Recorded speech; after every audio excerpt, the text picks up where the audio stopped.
Buenas tardes, ya es tarde del 2 de febrero, ya estamos a punto de empezar el programa cuando grabo para ustedes esta presentación. Este es nuestro programa número 9 de la segunda temporada.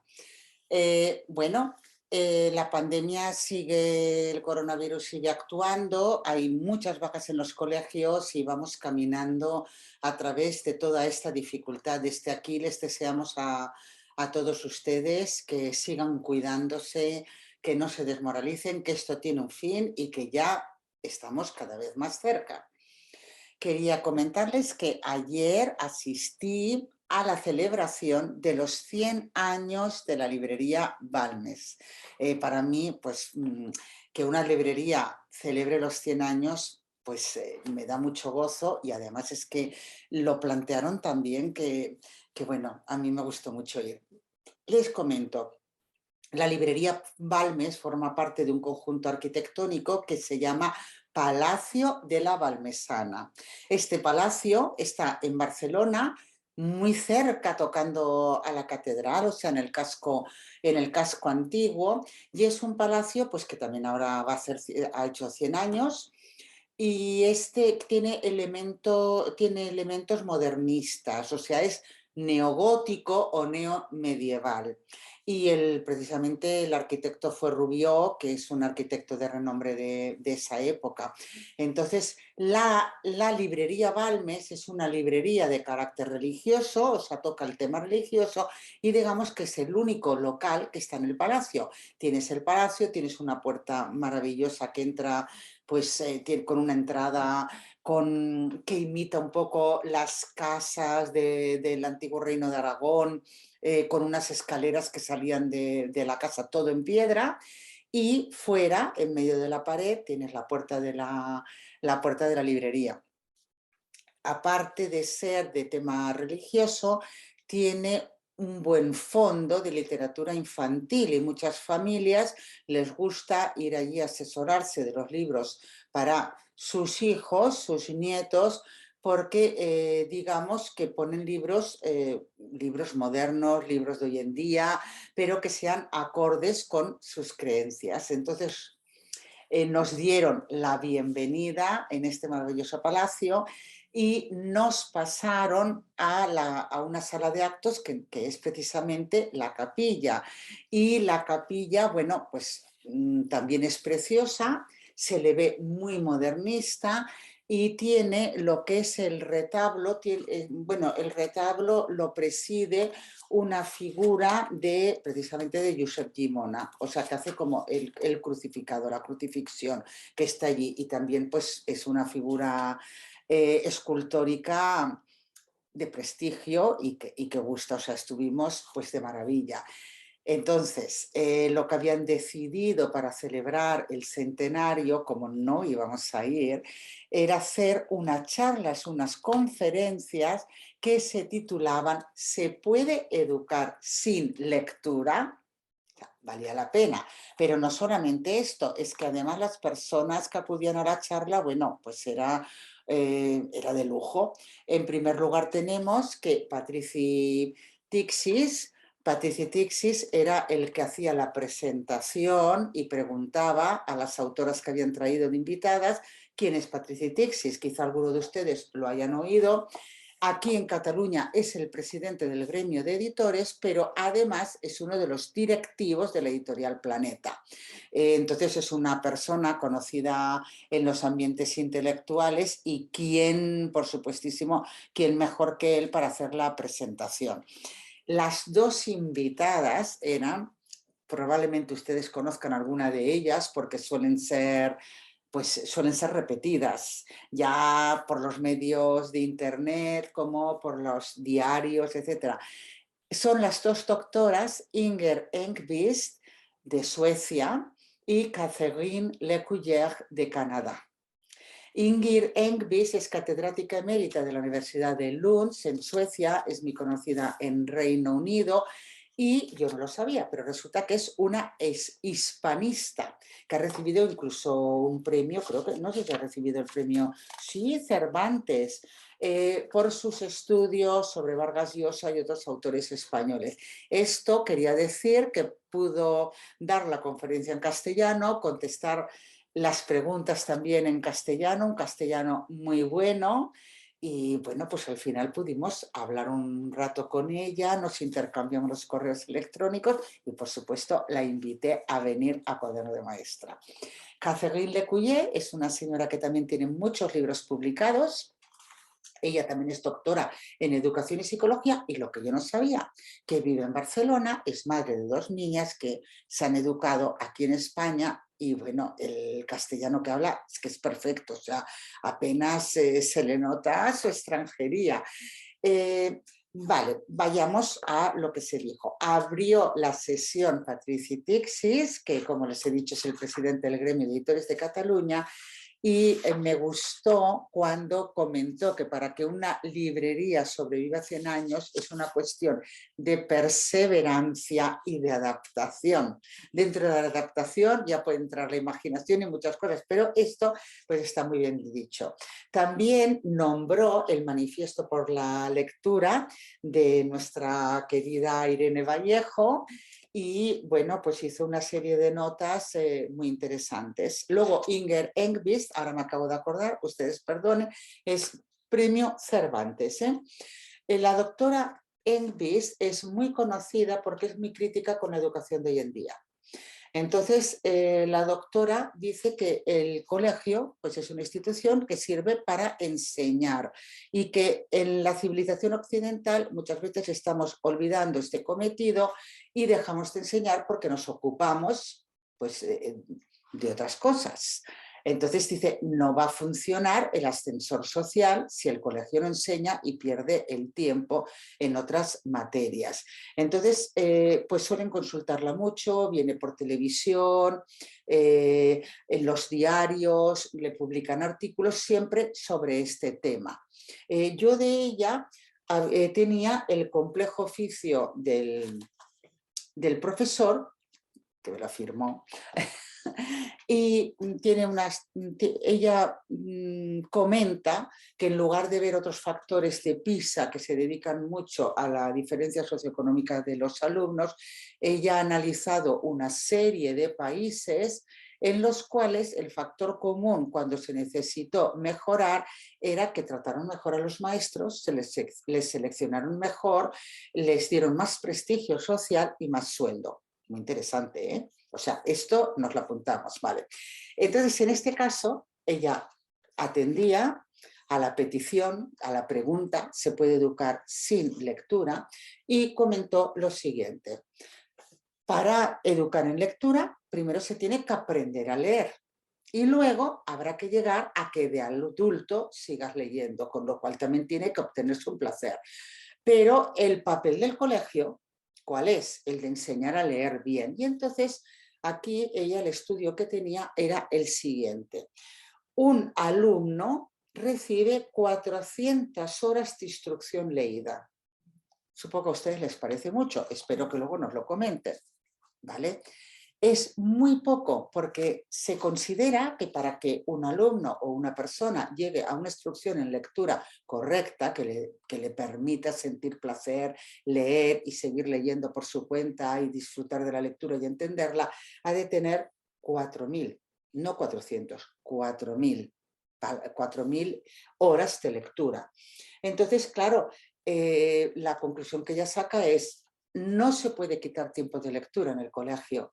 Hay que leer en todas las asignaturas, pero es que además no hay más remedio.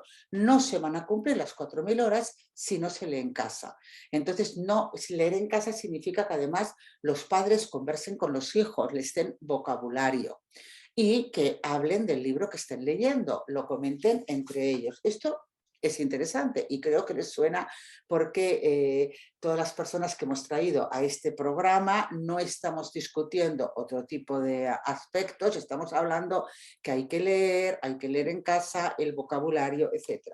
En cuanto al vocabulario, ella comentaba también, a usted les debe de sonar porque lo estuvo comentando Nate Berosky, la diferencia, o sea, el vocabulario es básico. Lo hemos dicho siempre y apoyamos y estamos de acuerdo con la doctora English. Para poder entender la lectura, incluso para poder entender el mundo y para poder expresarse, ya sea en una materia o en otra, incluso para las matemáticas se necesita vocabulario. El vocabulario es la base de todo. Y entonces, los datos que manejaba la doctora es que si va bien, un niño acabará teniendo unas 6.000 palabras. Entonces comentaba que en la educación hay mucha diferencia entre un alumno en el cual aprende 3.000 palabras al año, que son unas 10 o 13 palabras nuevas al día, hablamos no de que tenga 3.000 palabras, de que aprenda 3.000 al año, a otro que sea bueno en lectura, que lea en casa, que converse con sus padres desde la preescolar, que según sus datos llegaba a 6.000 palabras. Nosotras, Ana Teberoski, los datos que maneja para el cuaderno de maestra son de Nagy and Herman, de 1987, que habla de 10 a 13 palabras nuevas por día también y de 3.000 a 5.000 palabras nuevas por año de escolarización. Está en línea con lo que ha dicho la doctora Envis, porque la doctora Envis lo que señala es que un niño que no lee y que asiste mal al colegio apenas llega a 3.000 palabras nuevas al año, mientras que un buen lector podría llegar hasta 6.000, o sea, de 3.000 a 5.000 en buenas condiciones y 6.000 sería lo ideal. Evidentemente, la comprensión, la capacidad de memoria, de recordar una lección, de entender un problema, pues tiene que cambiar. Les dejo con la doctora Enquist en este sentido. Por supuesto, le invité a venir a Cuaderno de Maestra y esperemos que pueda, porque estos días está muy ocupada en Barcelona, pero siempre le podemos atender por videoconferencia como es nuestra costumbre. A continuación, la doctora Catherine Lecuyer de Canadá. Ella también suele tener bastantes libros y sobre todo escribe en el diario El País. También tuvimos la suerte de poder contar con su buen español, o sea, apenas se le nota un leve acento, es un español casi nativo, lo cual colaboró muchísimo, por supuesto, y ella habla de educar en el asombro. Es su especialidad, es lo que siempre trata. Y no está en contradicción.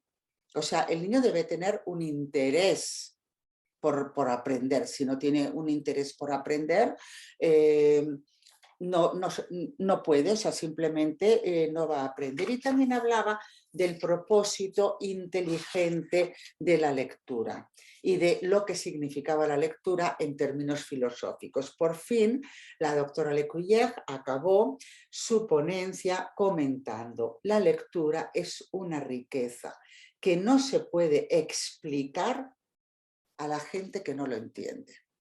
Fue muy bonito porque en un momento determinado le pidió a Patricia Tixis que leyera el principio del Patito Feo, solo es un párrafo, unas 20 palabras, que es una traducción buena del original, que la reconocimos muchos de los que estábamos presentes, y que luego leyera una de estas traducciones resumidas porque se supone que así los niños lo van a entender.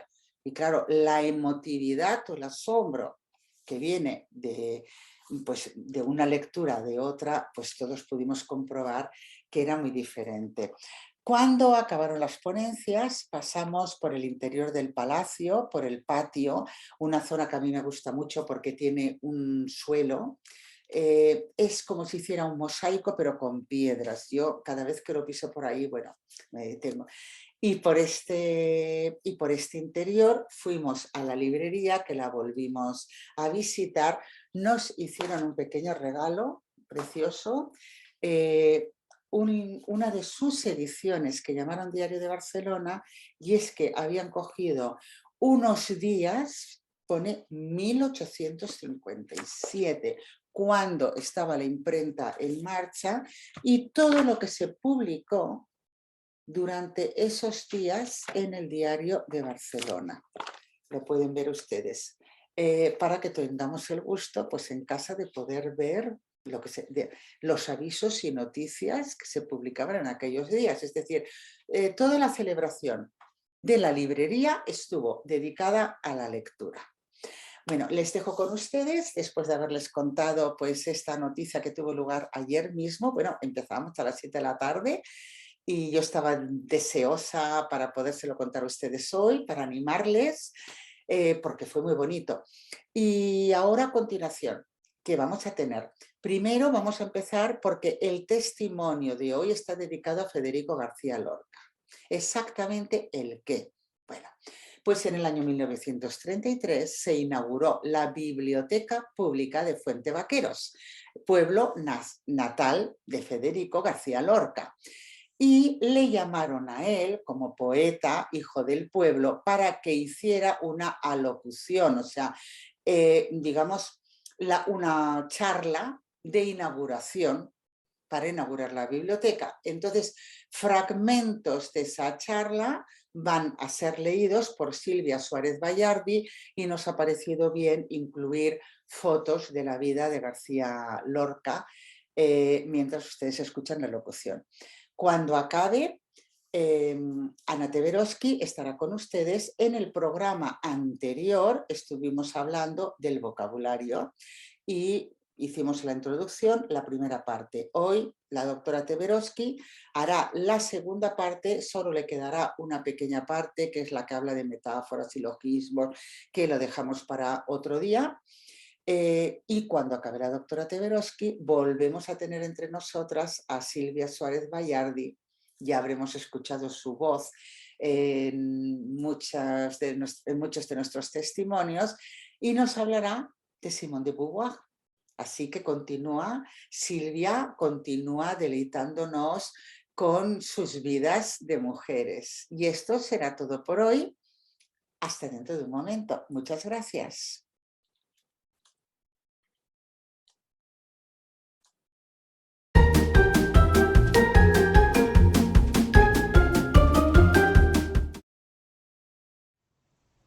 Siento melancolía por todas las criaturas que por falta de medios y para desgracia suya no gozan del supremo bien de la belleza que es vida y es bondad. No solo de pan vive el hombre. Yo, si tuviera hambre y estuviera desvalido en la calle, no pediría un pan, sino que pediría medio pan y un libro.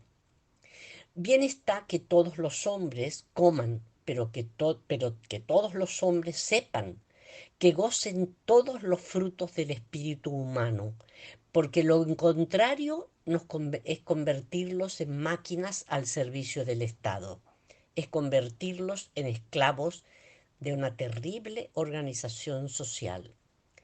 Yo tengo mucha más lástima de un hombre que quiere saber y no puede que de un hambriento, porque un hambriento puede calmar su hambre fácilmente con un pedazo de pan, pero un hombre que tiene ansia de saber no tiene medios, sufre una terrible agonía porque son libros, muchos libros los que necesita. Libros, una palabra mágica que equivale a decir amor, amor, y que debían los pueblos pedir como piden pan. Cuando el insigne escritor ruso Fyodor Dostoyevsky estaba prisionero en Siberia, alejado del mundo, pedía socorro en carta a su lejana familia. Solo decía, enviadme libros, muchos libros para que mi alma no muera. Tenía frío y no pedía fuego, tenía sed y no pedía agua, pedía libros, es decir, horizonte, es decir, escaleras para subir a la cumbre del espíritu y del corazón.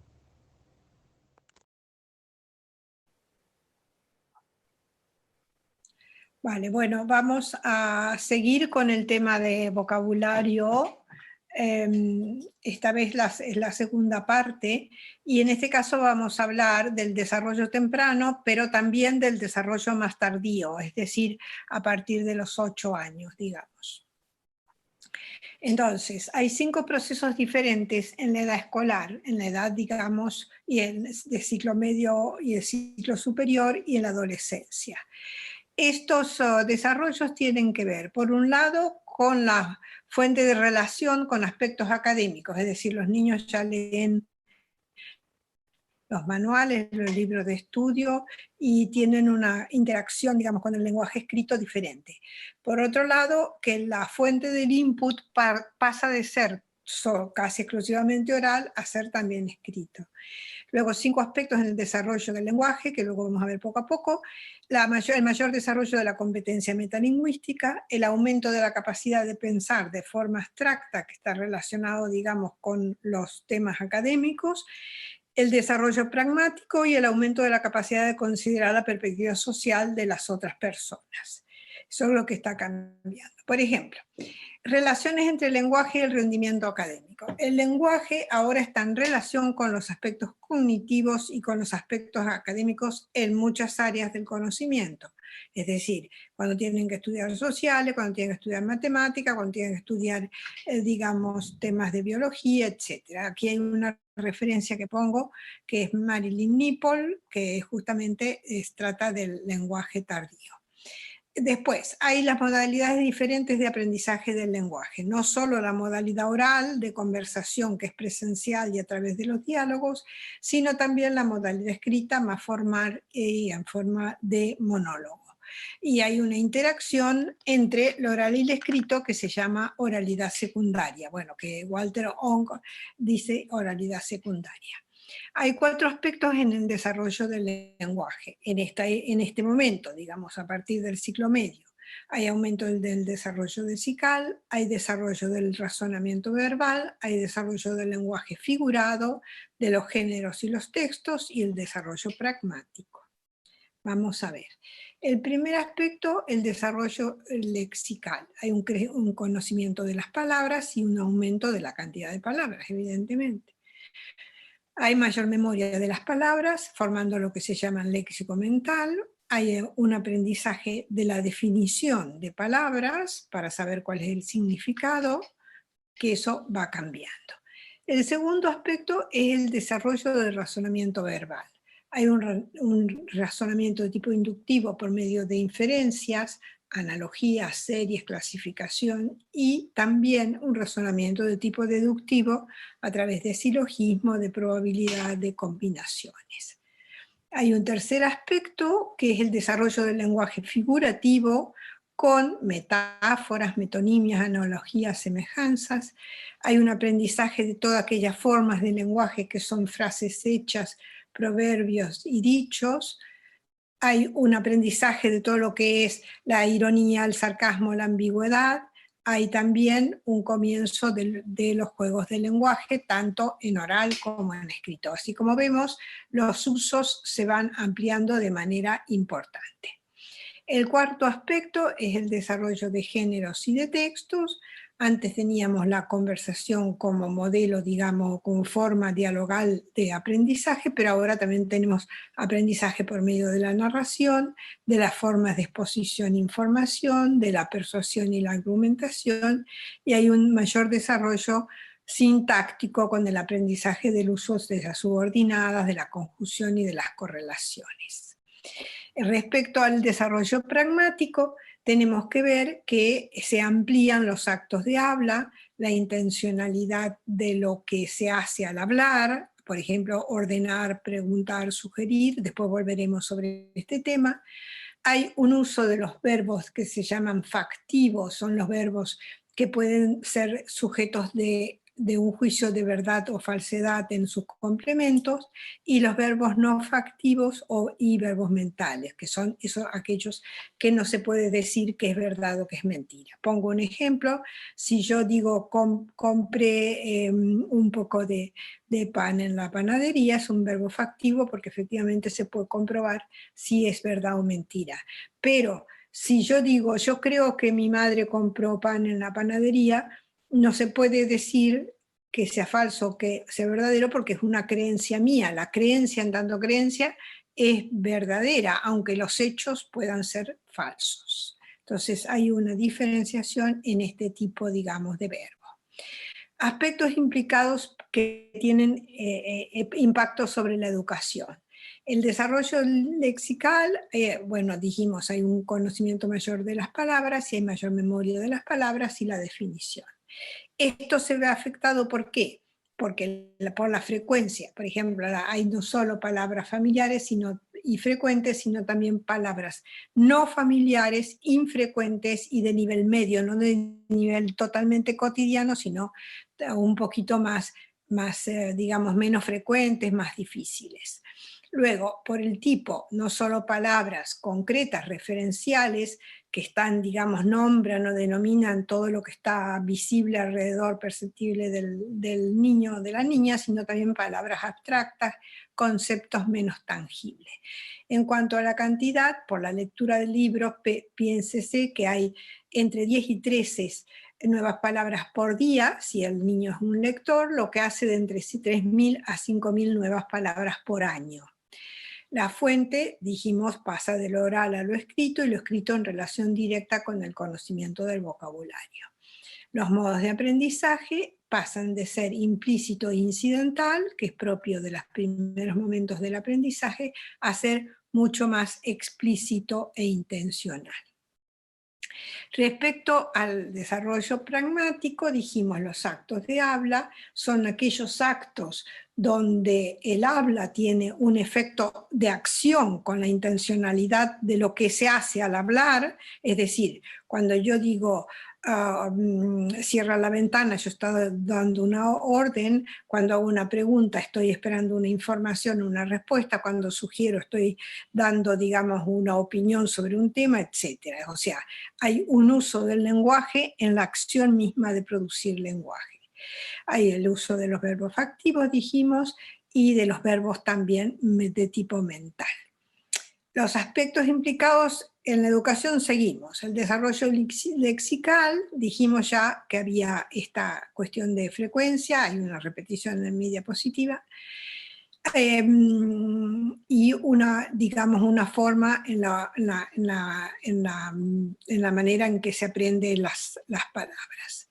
Respecto a la forma escrita de las palabras, hay siempre algún tipo de aproximación de frecuencia media, digamos. Hay una cantidad de palabras que se conocen, son las más frecuentes, hay otras palabras que se conocen, pero hay un término, digamos, que está en el medio de frecuencia media que se cree que se conoce, que se reconoce porque alguna vez se vio escrita, pero que o bien no se conoce totalmente o bien no se usa correctamente. Estas son las palabras que son necesarias estar atentos desde el punto de vista educativo para darle una definición correcta. Hay un conocimiento de tipo gradual, hay un conocimiento con abstracción del contexto, tanto sintáctico como semántico, en los libros de textos. Respecto al conocimiento de las palabras, aquí ocurre lo que se llama un cambio sintagmático a paradigmático, que se da entre los 5 y los 9 años. Es decir, no solo las palabras dentro del contexto de la oración y del contexto lingüístico y extralingüístico, sino también aquellas palabras que tienen más relaciones de tipo temático, por ejemplo, las partes del cuerpo, o los meses del año, o los instrumentos musicales, es decir, aquellas palabras que son agrupadas por relaciones de temática. Hacia los 5 años hay estas relaciones sintagmáticas, se vuelven cada vez más temáticas y contextuales. Hacia los 9 años estas relaciones paradigmáticas se coordinan y se hace un tipo de relación de lo que se llama hiperonimia e hiponimia. ¿Qué es esto? Es decir, es cuando yo digo que es no sé, un cocodrilo, se le responde es un animal que vive en la laguna o que es anfibio, etc. Digamos, se le da una respuesta de tipo hiperonímica, con un nombre superior.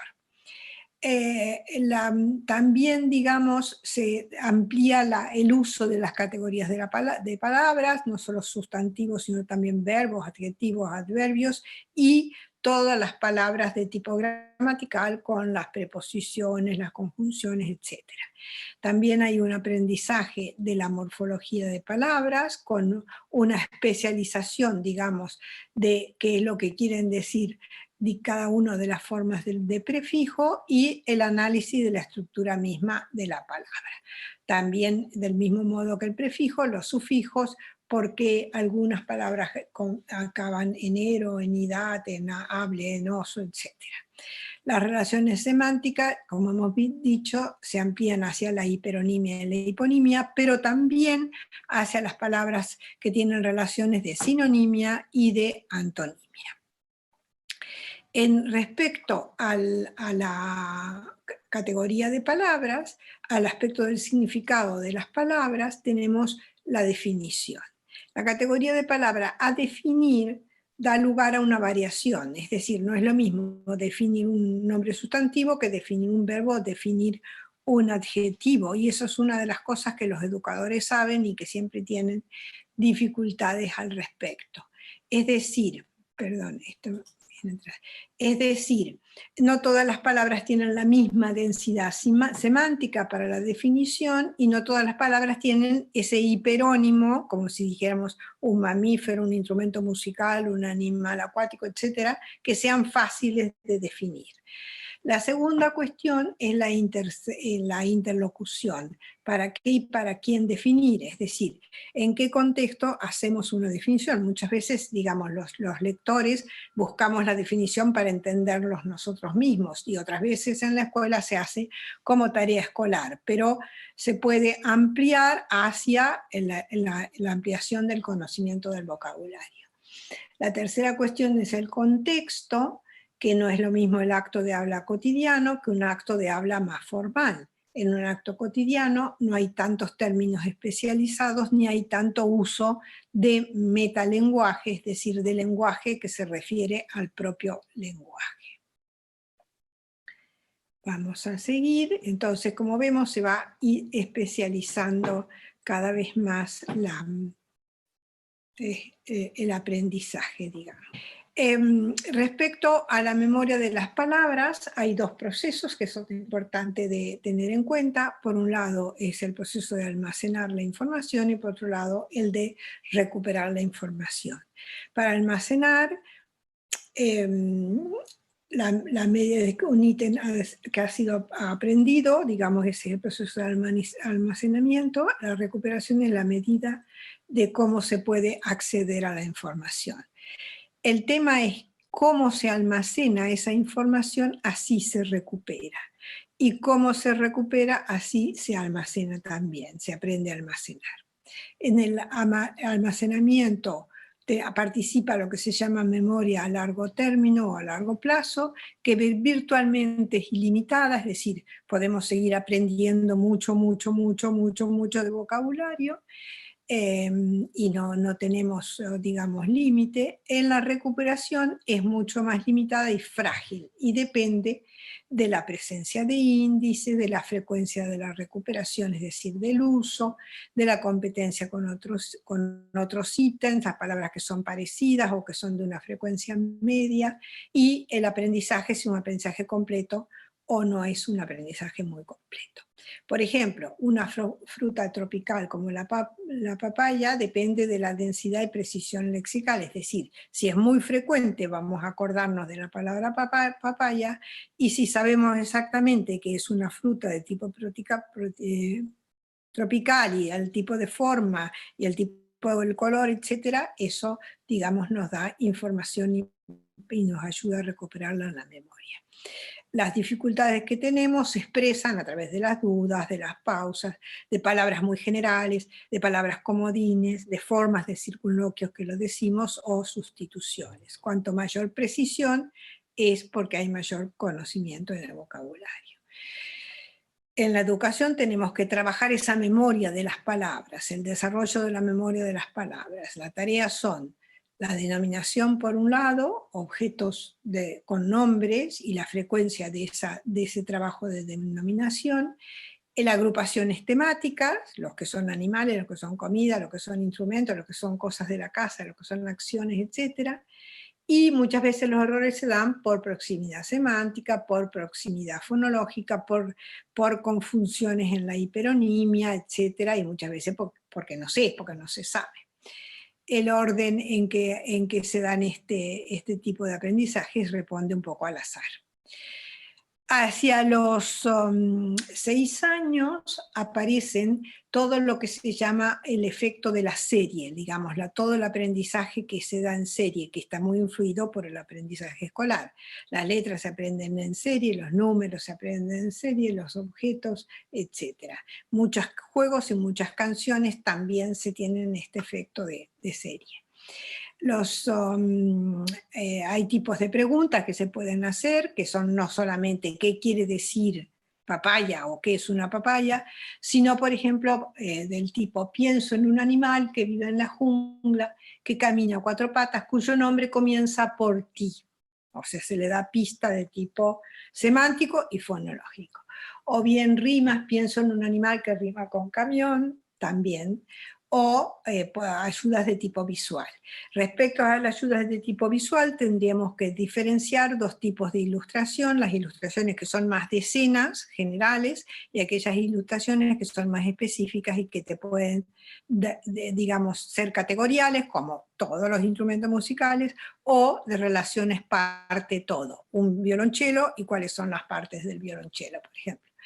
El resultado es cuanto más respuestas, más índices, cuanto más visual, digamos solo visual, sin ayudas lingüísticas, menos índices, digamos, ¿no? ¿Listo? Con respecto a la definición requiere un poco de reflexión sobre el lenguaje, porque es un tipo de conocimiento explícito, no es un conocimiento implícito que tú lo aprendes por el contexto y la interacción, sino que tienes, digamos, sus normas, está relacionado con el desarrollo cognitivo y con el rendimiento académico. Figura en todos los test de inteligencia y los test de lenguaje, y hay varias maneras de definir, pero la clásica, la que se llama aristotélica, que se usa en los diccionarios, es por género y diferencia específica, que su fórmula es un N1 es un N2 que, es decir, una papaya es una fruta que se cultiva en la zona tropical, por ejemplo. Aquí tengo ejemplos, digamos, muy divertidos de definiciones sobre las emociones. Está en catalán, lo traduzco: rabia es el sentimiento que hace que tengas ganas de morder. Tristeza es el sentimiento de que una mano gigante nos aprieta el corazón. Están los dibujos. Algunas personas dicen que una nena, que esa nena que se piensa que es una filósofa, y filósofo es una persona que en lugar de mirar la televisión prefiere quedarse pensando en pensamientos. La definición. Otra definición es un N1 significa que, o otra es por negación, no es tal cosa, otra forma es por comparación, antonimia, o por sinonimia. El proceso de definición comienza hacia un segundo curso de primaria y se desarrolla hasta la adolescencia, luego la edad madura, etc. El aspecto semántico se da por hiperonímico, por la relación hiperonímica, y el sintáctico por el tipo de texto que lo vimos como un N1 es un N2. Hay un componente metalingüístico que quiere decir que uno tiene que conocer cuáles son las convenciones del texto y las convenciones mismas de la definición. La definición es difícil si lo que se define es más abstracto, menos difícil si es concreto. Los nombres son más fáciles que los verbos y los adjetivos. Los nombres compuestos y las nominalizaciones son bastante más difíciles. Entonces, la forma de definiciones está en todos lados, digamos, en los textos, en lo que leemos, en los manuales, etc. Por ejemplo, aquí recogí algunas formas, un persistente malestar que se llamaba jaqueca, es una manera de definición. Vivíparo es un animal que nace vivo, herbívoro es un animal que come hierbas, ovíparo es un animal que pone huevos.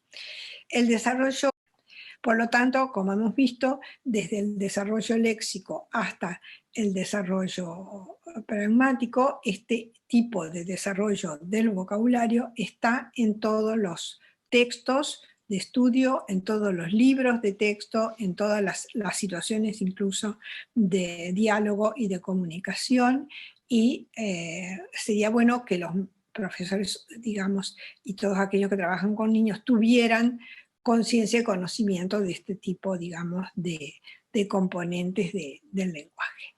Hasta aquí lo que quería comunicarles. Muchas gracias.